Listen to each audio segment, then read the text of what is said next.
वासुदेवाय। ओं नमो भगवते पुरुषोत्तमाय। नीलाचल निवासाय नित्याय परमात्मने। बलभद्र सुभद्राभ्याम जगन्नाथाय ते नमः। हे महाप्रभु, रत्न सिंहासन रे प्रलंब बाहु मेले भक्त मान को कोल करिवार आपणकर जो अपूर्व मुद्रा, यही शरणागत मुद्रा पाखरे, ये आकर्षण मुद्रा पाखरे, हे शरणागत वत्सल बलियार भुज, मु बारंबार प्रणाम करी शरण जाउची। आउ मोर सकल श्रोता बंधु मानंकु, माँ मानंकु, भाई मानंकु, कुनि कुनि पिला समस्त को स्वागत करुची आमर ये प्रिय कार्यक्रम श्रीमद् भागवत कथा को। भगवान शरणागत वत्सल, तांको चरण रे जीए शरण जीव से ताकु उद्धार करिवे। तेणु गत पर्याय आम तृतीय स्कंदर 25तम अध्याय पढ़ुले, माँ कहउचंती मुझे अज्ञान मूढ़मती स्वभावे अटई युवती तू मते ज्ञान चक्षु देई उद्धर दुर्गति खंडाई। हे बाबा कपिल, मु साधारण भाव रे मूढ़मती, किपरि ये संसार बंधन तुटिब, कर्म बंधन तुटिब, दया करी मते टिके बुझा। श्री भगवान उवाच। बोलानंदी गवार हरि बोल। सुण जननी कहू तोते जे प्रश्न कलु तू ही मोते। माँ, जो प्रश्न पचार साधारण प्रश्न नुह माँ, बड़ गहिर प्रश्न। जार चित्ते भक्ति जोग भजई मो चरण जुग तेबे विषय वैराग्य उपुजे पूर्वे थिले भाग्य। माँ, विषय ठारे वैराग्य उपुजेइबा पाई पूर्व भाग्य लोड़ा। कौन से पूर्व भाग्य ना, से पूर्व भाग्य होची मोर चरण रे भक्ति, मोर चरण रे अखंडित भाव रे भक्ति। एई जन्म रे, पूर्व जन्म रे, परजन्म रे जेतेबेले टिके समय मिलिला, जे मो चरण रे भक्ति करिची तार निश्चित रूप से संसार तुटिबा थय। आउ कौन? ए आत्मनिष्ठा जोग बाण पुरुष मोक्षर कारण। जी निष्ठापर हुए, निष्ठापर भाव रे जोग साधन करे आत्मा को उद्धार करिबा पाई, माँ सीए मोक्ष पाई जाए। जेणे ए माया घोर बने निस्तार भक्तिर साधने सुण जननी से लक्षण कहिबा जे भक्ति निर्गुण। माँ, माया संसार घोर बनटिए, वन मध्यरे आलोक प्रवेश करि पारिनी, स्वापद संकुल जंतु माने निवास करुचंती, व्याघ्र सर्प हिंस्र प्राणी मानकर भय ता मध्यरे विचरण कले जीवन प्रति विपद अछि। अनेक विपत्ति को वरण करी वन मध्यरे भ्रमण करने को केही पसंद करती नाही। संसार सेहीपरि बनटिए, संसार भितरे जन्म नहीं मायार कबल रे पड़ी प्राणी बुझी पारे ना हिंस्र जंतुरूपक काम, क्रोध, लोभ, पिपासा, आशा इत्यादि द्वारा से आक्रांत हुए। अनेक विषधर सर्प, वृश्चिक बा बिछा ताकू आक्रांत करती, चोट मारती। सेगुड़िक किए ना प्रिय परिजन। आपण को सबुठारु बेसी कष्ट किए देबे? आपण प्रिय परिजन। आपण कहे कहीं सूर्य समुद्ररू नर्दमारू जलराशि को आकर्षण कले, जल कुआड़े गला? आकाश को गला। कौन है? मेघ है। मेघ कौन करे? सूर्य को ढांकी दिए। जगत को जणैवा को चाहे सूर्य नहांती, यार अर्थ कौन है? जी तांको सृष्टि कला, जी तार बंधु है, सी आग तारी उपरे दाऊ साधिला। किंतु ये बेसी समय नुह, मेघ हटि जाए, सूर्य पुणी प्रकट हुअन्ति। तेणु माँ संसार भितरे एई जो वन, एई वन भितरे कौन करिबा दरकार? चित्त संयम व्यतिरके जोगर सिद्धि नोहे लोके। प्रथम होची निर्गुण भक्तिर प्रथम चरण चित्त संयम। आपण कहे कौन गोटा कले जाई चित्त संयम हम ना। जो मुहूर्त आपण भाविबे जे आज यही ठारू मु चित्त संयम करी, सेबेठारू से अभ्यास आरंभ हो। आपण केमती कौन एटा बुझी होनी। आपण आज भाविबे जरूरी कार्यटी अच्छी कलिकता जीवी, कलिकता जीवाई ट्रेन में जीवे कि बस जीवे, आप स्थिर करेंगे ना उड़ाजारे जीवे स्थिर करेंगे। तदनुजाई आप टिकेट करेंगे, टिकेट करके जो टाइम रे उड़ाजाज छाड़ो, ट्रेन छाड़ो, आप जाए पहुँचे, पहुँचापी पूर्व व्यवस्था करेंगे, सांगे कौन ने तार प्लानिंग करेंगे, गले कौट जाए रे तार प्लानिंग करेंगे ना करेंगे? निश्चित करेंगे। ता माने जो दिन आपण मनरे आपण स्थिर कले जे मु अमुक स्थान को जीवी, मोर यही रिक्वायरमेंट आवश्यकता अच्छी, ताहाको आपण पूरण कले कि ना? ठीक से भली जो दिन चित्त संभ्रम हो ना रे बाप मु आज ठारू कहा उपरे रागिबी नहीं, जी जहाँ कहले हसी दियो पार, मु आज ठारू रूपरे भलिबिनी, कहार सुंदर रूप देखी मु भलिबिनी, बस पार। हे मोर माँ माने बापा माने, ये बड़ गुरुत्वपूर्ण कथा। शब्दरे शब्दरे याकू खाली एड़ी दे जाओ ना। जो दिन जो मुहूर्त आमे इच्छा करिवा चित्त संयम करिवार प्रक्रिया को आमे सही दिन सही मुहूर्त प्रारंभ करि परिबा। ये चाबिकाठी भगवान आउ काहाकू न देले भी मनीष को देइचंती। गुरुत्वर सह या उपरे विचार करिवे। भागवत कथा ये बंध मोक्षर हेतु चित्त ए आत्मज्ञानी को सम्मत। ए चित्त ही बंधन आउ मोक्षरे पकाए। हाँ, ए चित्त ही बंधन रे पकाए।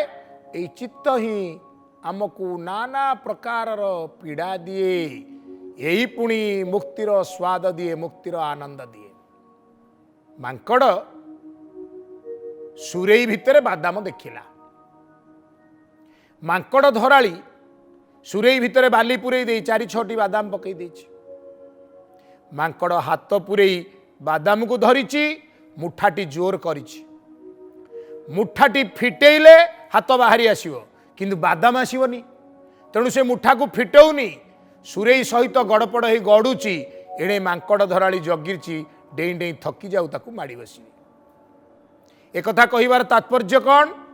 एक कथा कहिबार तात्पर्य हैला आमे समस्ते मांकड़ परि चंचल।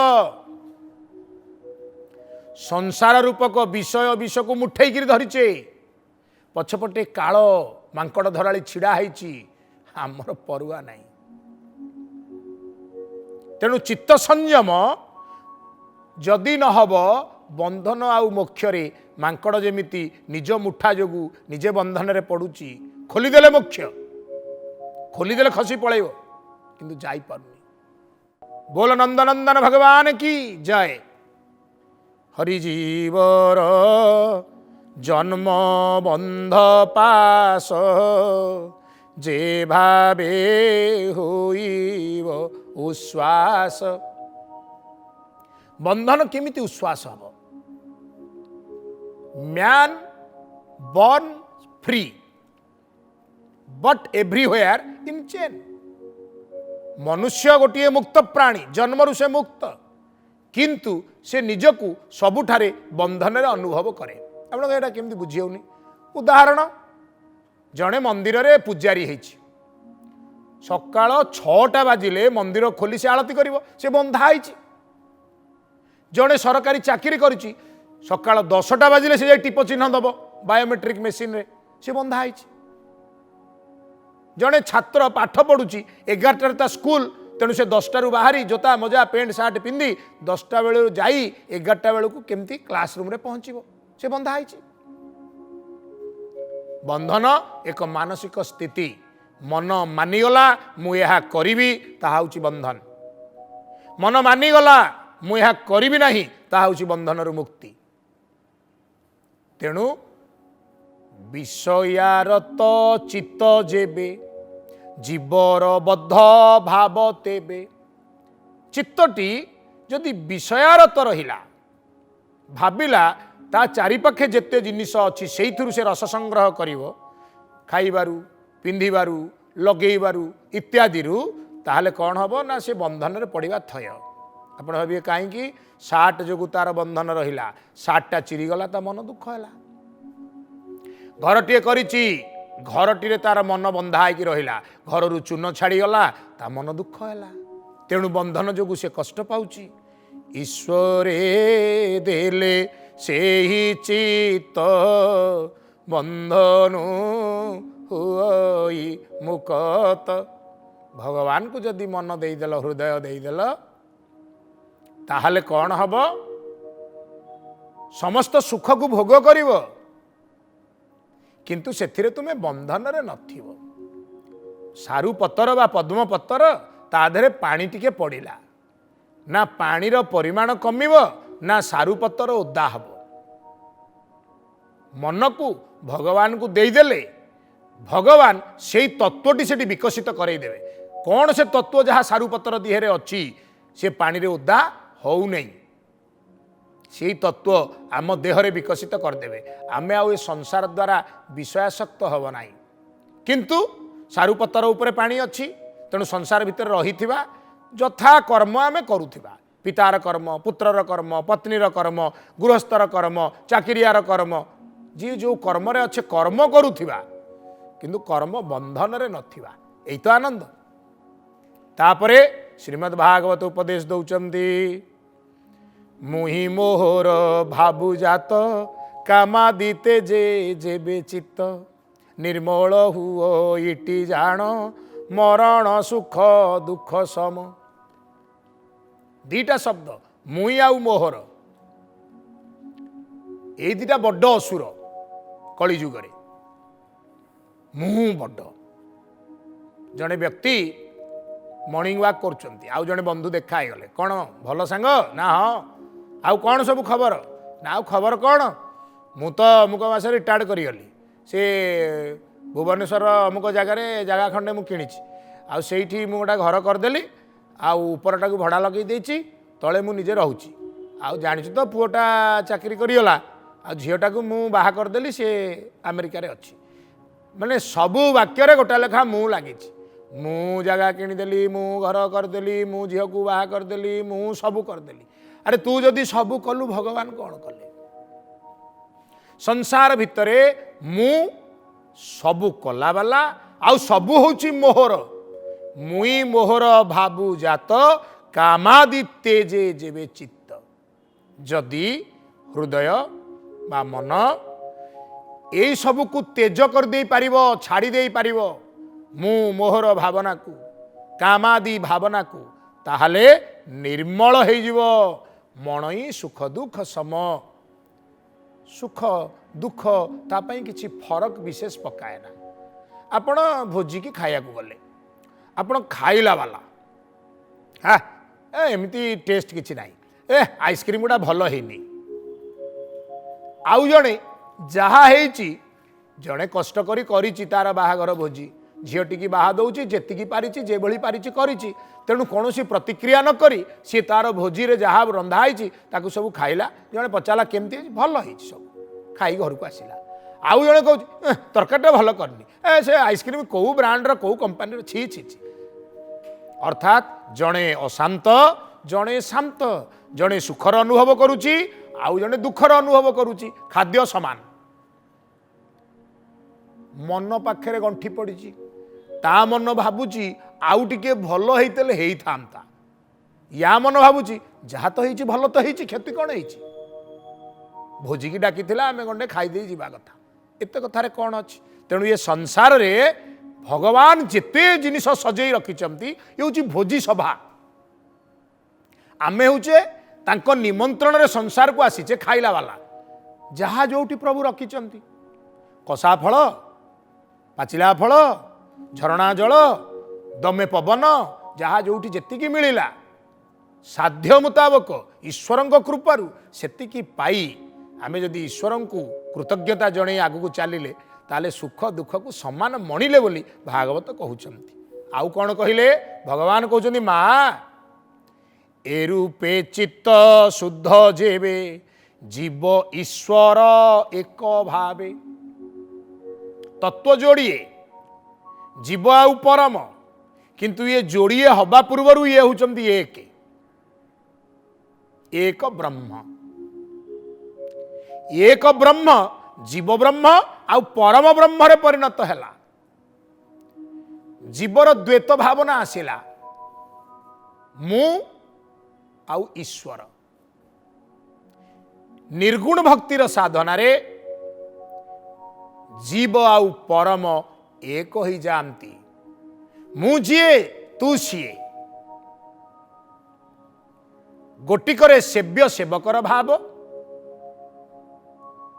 आउ गोटिकरे ब्रह्ममय चेतना अहम ब्रह्मस्मि मुहि ब्रह्म तेणु जो प्रज्ञान ब्रह्मर कथा आसे जो तत्वमसीर चेतना जगत रे वितरित होईची निर्गुण भक्तिर साधन बलरे ताहा ही संभव होईची। आउ कौन कहले देख ई प्रकृति भिन्न स्वयं प्रकाश परिपूर्ण प्रकृति बल होए हत ज्ञान वैराग्य भक्ति जात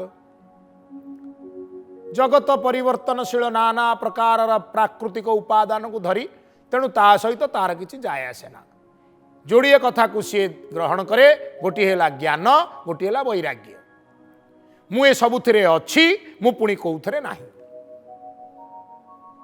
मु ए सबुथिरे अछि मु पुणी कौथरे नाही वैराग्य भाव वितराग भाव लोटाए क्षीर देले पीबी लोटाए पानी देले भी पीबी मोर पीवा दरकार तेणु मोर किछि संशय शक्त मन नुहे ज्ञान जी दुग्ध आउ जल मध्यरे फरक अनुभव करिनी उभयर धर्म कण ना पानीय तृषा होची पानीय मंदे दरकार पानीय तृष्णा मेंटेइब सी गोरस होइतिले मिठा लागिव साधारण जल होइतिले खारिया बा नीरस लागिव ए सब कथा मन को आनिले विषयासक्त हब सी बैरागी नुहे से भक्तियुक्त नुहे जे स्थाने जेमंत मिलई जहाँ मिलिला प्रभु को टेकी दे सी ग्रहण करी जाए ता मन सदा सर्वदा आनंद रे परिपूर्ण ही थाए अखिल आत्मा पाद जुगे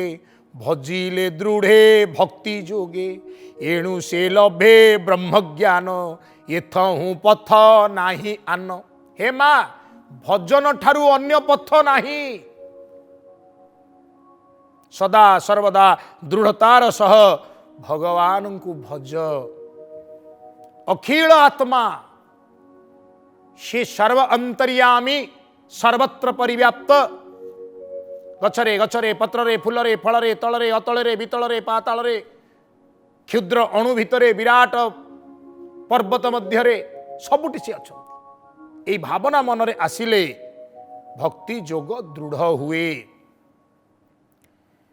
ए भव जलधि तरंग हरई साधुंकर संग भजई कैवल्य कारणे मनन भ्रमे भव बणे जल तरंग रे नाबटीए पड़िले तरंगर प्रवाह रे धीरे धीरे नाबटी बही जाए संसार से ही भली जलधि तरंग मन जदि ता देहरे पड़ीगला बही बही बही बही कुआड़े पलाए साधु संगरु सत्संगरु शास्त्र ज्ञानरु विच्युत हो जाए साधन पथरु विमुख हो जाए सेथिपाई मोर माँ माने बापा माने भगवान कहउचंती भजई कैवल्य कारणे कैवल्य भाव केवल भाव निष्ठार सह केवल भजन करी केवल मोर प्रभु मु तांकर सी मोर कैवल्य कारण रे भगवान को भजन कले मन आउ ए भव बण रे भ्रमण करे ना ଶୁଣ ଜନନୀ ସାଧୁ ଗୁଣ ଯେ ଅବା ସାଧୁଙ୍କ ଲକ୍ଷଣ ପ୍ରାଣୀ ବିଷୟେ ଆତ୍ମାବତ କର ଇତ୍ୟାଗ ଦୟା ଚିତ୍ତ। କେଡ଼େ ଗୁରୁତ୍ୱପୂର୍ଣ୍ଣ କଥା ଇଏ। ସାଧୁର ପ୍ରଥମ ଲକ୍ଷଣ ପ୍ରାଣୀ ବିଷୟ ଆତ୍ମବତ। ବାରମ୍ବାର ପୂର୍ବରୁ ବି ଏ କଥା କହିଛି, ଆଜି ପ୍ରସଙ୍ଗ ଆସିଛି ଆଉ ଥରେ କହୁଛି।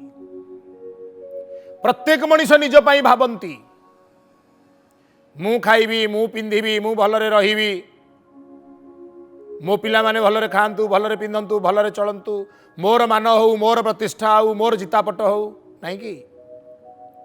କିନ୍ତୁ ଭାଗବତ କହୁଛନ୍ତି ପ୍ରାଣୀ ବିଷୟ ଆତ୍ମବତ। ନିଜ ବିଷୟରେ ଯେପରି ଚିନ୍ତା କରୁଛ, ଯେପରି ମୁଁ ଗଣ୍ଡିଏ ଭଲରେ ଖାଇ, ମୁଁ ଟିକେ ଭଲ ଚୌକି ପଡ଼ିଥିଲେ ହେଇଥାନ୍ତା, ଅମୁକ କପଡ଼ାଟା ମୋତେ ଦେଲେ, କାହିଁକି ଦେଲେ, ଭଲ ଦେଇନାହାନ୍ତି, ତାଙ୍କୁ ଅତିଥି ସେବା କ'ଣ ଜଣା ନାହିଁ, ଏ ଲୋକ ଗୁଡ଼ା ବାଗ ଲୋକ ନୁହଁ, ଯାହା କହି ଅନ୍ୟମାନଙ୍କୁ ଉଲୁଗୁଣା ଦେଉଛ, ଅନ୍ୟମାନଙ୍କୁ ସେଇଭଳି ବ୍ୟବହାର ଦେଉଛ ତ ନିଜେ? ତେଣୁ ସାଧୁ କ'ଣ କରନ୍ତି? ନିଜକୁ ଭୋକ କରୁଛି ଫଳଟିଏ ଲୋଡ଼ା, ସାଧୁ ଭାବେ ମୋତେ ଯେମିତି ଭୋକ କରୁଛି ଫଳଟିଏ ମୋତେ ଦରକାର, ସେମିତି ଭୋକ ତାକୁ ବି ହେଉଥିବ। ତେଣୁ ନିଜେ ଆଗ ଫଳ ଖାଇବା ପୂର୍ବରୁ ତାକୁ ଆଗ ଦେଇଦିଅନ୍ତି, ନେ ତୁମେ ଆଗ ଖାଅ। ସେଇ ସାଧୁ। ଅସାଧୁ କିଏ? ଭୋକ କରୁଛି ସିଏ ନ ଖାଉ, ଆପେ ବଞ୍ଚିଲେ ବାପର ନା, ମୁଁ ଯେତେ ପାରେ ଖାଇଯାଏ। ତେଣୁ କୁହାଗଲେ ଶୁଣ ଜନନୀ ସାଧୁ ଗୁଣ ଯେ ଅବା ସାଧୁଙ୍କ ଲକ୍ଷଣ ପ୍ରାଣୀ ବିଷୟେ ଆତ୍ମବତ କର ଇତ୍ୟାଗ ଦୟା ଚିତ୍ତ। ତ୍ୟାଗ, ଅପରେ ଦୟା। ନିଜ ପାଇଁ ଯାହା ଆବଶ୍ୟକ ବୋଲି ମନେ କରୁଛ, ଅପରର ସେ ଆବଶ୍ୟକତା ପୂରଣ ହେଇଛି କି ନା ଆଗ ଦେଖ, ତାପରେ ନିଜ ପାଇଁ ଖୋଜ। କିନ୍ତୁ ଏବେ ଆଉ ସଂସାରରେ ସେଟା ହଉନି। ଜଣେ ଯଦି ନେତା ହେଉଛି, ସିଏ ଯେତେ ପାରେ ତା 14 ପୁରୁଷ ପାଇଁ ଖଞ୍ଜି ରଖୁଛି ଅନ୍ୟମାନଙ୍କୁ ଶୋଷିକରି। ଜଣେ ଯଦି ଅଧିକାରୀ ହେଉଛି, ସିଏ ତାର ଯେତେ ଅଧିକାର ଭିତରେ ଅଛି ସବୁ ମାଡ଼ି ମକଚି ଆଣି ନିଜ ପାଖରେ ରଖୁଛି। ଜଣେ ଯଦି ଗୋଟେ ଠିକାଦାର ହେଉଛି, ସେ ଠିକାରେ ଠିକାରେ ସବୁ ଠିକା ନେଇଯାଉଛି, ଯାହାଫଳରେ ଅନ୍ୟମାନଙ୍କର ଅନ୍ୟମାନଙ୍କର ସତ୍ୱ ଅପହରଣ କରି ଆମେ ସମସ୍ତେ ଅସାଧୁ ପାଲଟୁଛେ, ସଂସାର ଆମକୁ ମାଡ଼ି ବସୁଛି। ଭଗବାନ କହୁଛନ୍ତି ଜଗତ ନିର୍ଭୟର ଦେଖେ ନିଶ୍ଚଳେ ରହେ ଆତ୍ମା ସୁଖେ। ମନୁଷ୍ୟ ତାର ଗୋଟେ କମ୍ପିଟେଟିଭ୍ ମୁଡ୍ ଅଛି। ଏ କମ୍ପିଟେଟିଭ୍ ମୁଡ୍ ତା ଭିତରେ ଏନିମିଟି କ୍ରିଏଟ୍ କରେ, ଶତ୍ରୁଭାବ ଆଣେ। ପ୍ରତିଦ୍ୱନ୍ଦିତା ମୂଳକ ମନୋଭାବ ଭଲ, କିନ୍ତୁ ତାହା ସାତ୍ୱିକ ହୋଇଥିଲେ। ଆଉ ବାକି ଯେତେ ରହିଲା ମନରେ ଶତ୍ରୁଭାବ ଆସେ।